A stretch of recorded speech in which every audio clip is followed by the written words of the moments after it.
પલને અત્યારે સાંજે ભૂખ લાગી હતી અને મારી પાસે બપોરના થોડાક ભાત બચ્યા હતા, તો એમાંથી હું એને રેગ્યુલર જે બનાવીને આપું છું એ રેસીપી આજે હું તમારી સાથે શેર કરીશ, જે વિટામિન B12થી ભરપૂર છે. તો આ રીતે પહેલાં ભાત ઠંડા હોય એટલે એમાં થોડાક ગાંઠા હોય એને આપણે ભાંગી લેવાના છે અને પછી એને આપણે એક બાઉલમાં લઈ લેશું. બપોરના ઠંડા ભાત જ્યારે પણ બચે ત્યારે બને ત્યાં સુધી તો પલને આ રાઈસ જ ખાવા હોય છે અને ટેસ્ટમાં એટલા સરસ લાગે છે ને, બનતા તો જરાય વાર નથી લાગતી. 5 મિનિટની અંદર તો તમે બનાવીને આપી પણ દેશો. તો આ રાઈસ લીધા છે, એની અંદર આપણે દહીં લેવાનું છે. તો દહીં છે એ ખાટું નથી, મીડિયમ દહીં લેવાનું છે. જો તમારું દહીં છે એકદમ ખાટું હોય તો દહીં લેવાનું અને થોડુંક સાથે દૂધ એડ કરવાનું. અત્યારે આપણું દહીં છે એ મોડું જ છે અને દહીં એકદમ ઠંડુ લીધું છે અત્યારે મેં. હવે આ રીતે ચમચાથી દહીં અને ભાતને બેવને મિક્સ કરવાનું છે.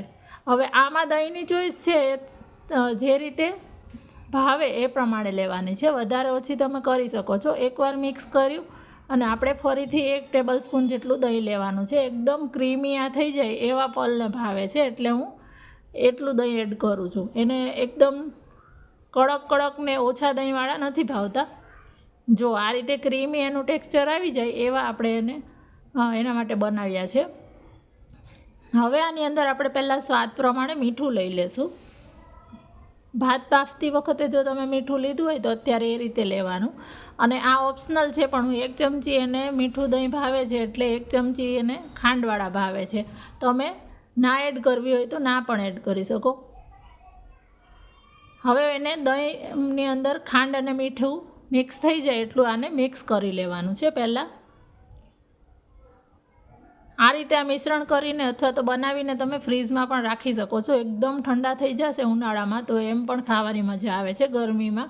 પણ અત્યારે હું આ રીતે તૈયાર કરી અને વઘાર એની ઉપર અત્યારે જ કરી દઉં છું, કારણ કે મારું દહીં છે એ પણ એકદમ ઠંડુ છે. તેલ આપણે ગરમ વઘારનું થઈ ગયું છે. એની અંદર 1 ચમચી અડદની દાળ અને 1 ચમચી રાઈ લીધા છે.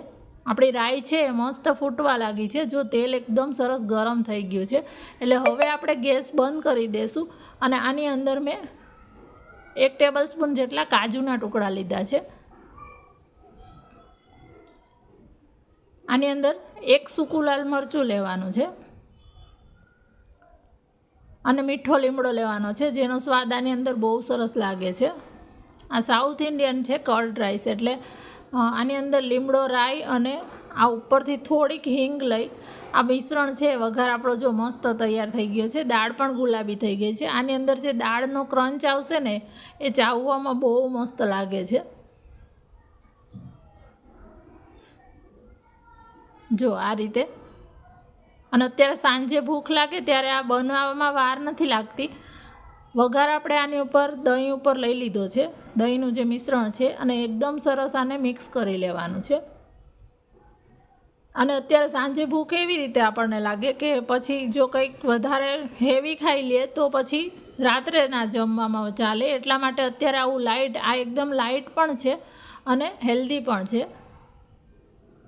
હવે ઉપરથી ફ્રેશ કાપેલી કોથમીર લેવાની છે. તમારી પાસે દાડમના દાણા કે પછી દ્રાક્ષ કે હોય તો એ પણ લઈ શકો છો. સિઝનના ફ્રૂટ હોય ને તો આની અંદર ભાવે તો ઘણા એડ કરતા હોય છે, કેળા એડ કરતા હોય છે જેને ભાવે એ લોકો, પણ બેઝિક આટલું જ આની અંદર એડ થાય છે. કાજુ પણ એડ નથી થતા. જો આ એટલા ફ્લેવરફુલ રાઈસ છે ને, જો તમે ના બનાવતા હોય ને તો ફ્રેન્ડ્સ ચોક્કસ એક વખત તો ટ્રાય કરજો. જો પલ ટેસ્ટ કરીને બતાડે છે આ ક્રીમી એવા રાઈસ. એને તો દર વખતે એને તમે દરરોજ બનાવીને આપો તો દરરોજ ભાવે છે એને. તો હું તો આ રેગ્યુલર બનાવું છું. તમને રેસીપી કેવી લાગી? ગમી હોય તો એક લાઇક કરજો, ચેનલને સબસ્ક્રાઈબ કરજો અને ફેસબુકમાં જોતા હોય તો ફોલો કરી લેજો.